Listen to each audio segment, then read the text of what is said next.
Good evening, everybody. Tonight we read from Titus 1 and Proverbs 10. So, are you flipping the Proverbs right now? Sure, I'm here. Read verse 5 for me, please. 5 says, He or she that gathereth in summer is a wise son, but he that sleepeth in harvest is a son that causeth shame. So I like that scripture because I was talking to my mom like a week ago or something, and then we was talking about like how I think I said like you can't learn how to be a man from just the Bible, like you need more than that. But this scripture is kind of like one of the key, like one of the major keys to becoming a man, and like working first and then enjoying yourself. Because that's kind of like what kids did, like in grammar school, like they would have recess and stuff like that, and by always wanting to play and enjoy yourself and secrete dopamine, that's just reverting back to your childish ways, and that's just showing that you haven't matured yet. Not even just being a man, being a woman too, or being an adult. That just shows a true maturity and wisdom. Yeah, and remember we were talking about it, extended adolescence. That was from that author. Something you said tonight that really impressed me, and maybe you could talk a little bit about that, because that has something to do with how human nature, we just want to watch and do and be on electronics, and before you know it, we see that life has passed us by because we wasted so much time. Talk a little bit about that, because that's the recess. Well, you mean talking about like the phone crisis or the television crisis? Yeah, all of it, whatever. I don't know. Because it's play. I'll have to make my own YouTube channel to talk about all this. Like this is too much to talk about. Come on with it. Let's do it.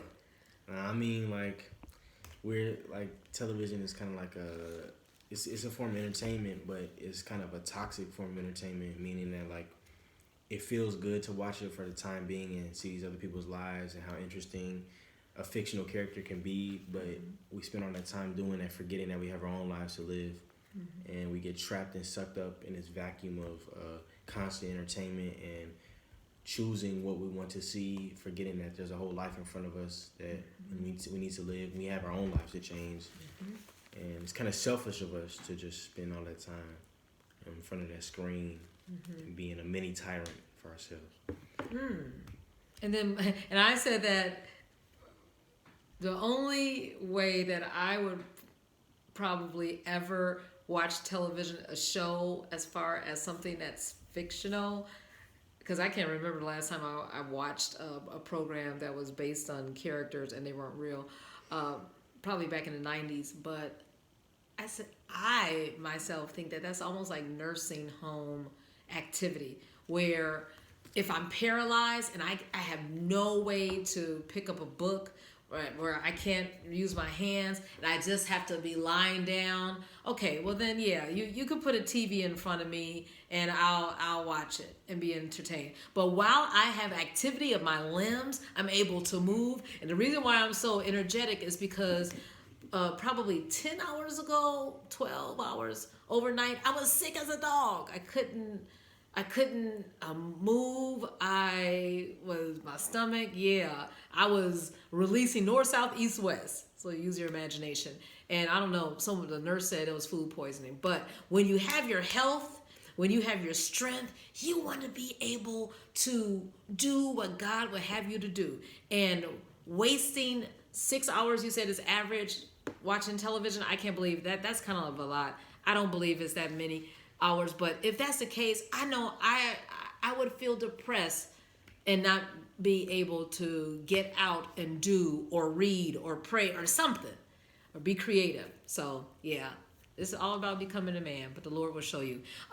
We're in the first chapter of Titus, and he was a young leader, and he was sent by Paul to deal with problems in the church in the island of Crete. Something that just jumped out of me was verse 8 of the first verse, and it says self-control. Yeah, in order to have a good time, pleasure, play. We have to have balance in our life. So there's nothing wrong with, listening to music or doing this or pleasure, but make sure that our whole life is not a recess hour. Because I love to go out, I love to play. But in verse 8, it says, a lover of hospitality, a lover of good men, sober, just, holy, temperate. That means balance and having self-control. So all things are lawful, but all things are not expedient. And what is the deal is what Paul said. You're not going to be a slave to anything. You're going to master that television. You're going to master that phone. You're going to master that computer so that you can enjoy true freedom. All right. Have a wonderful evening in the Lord.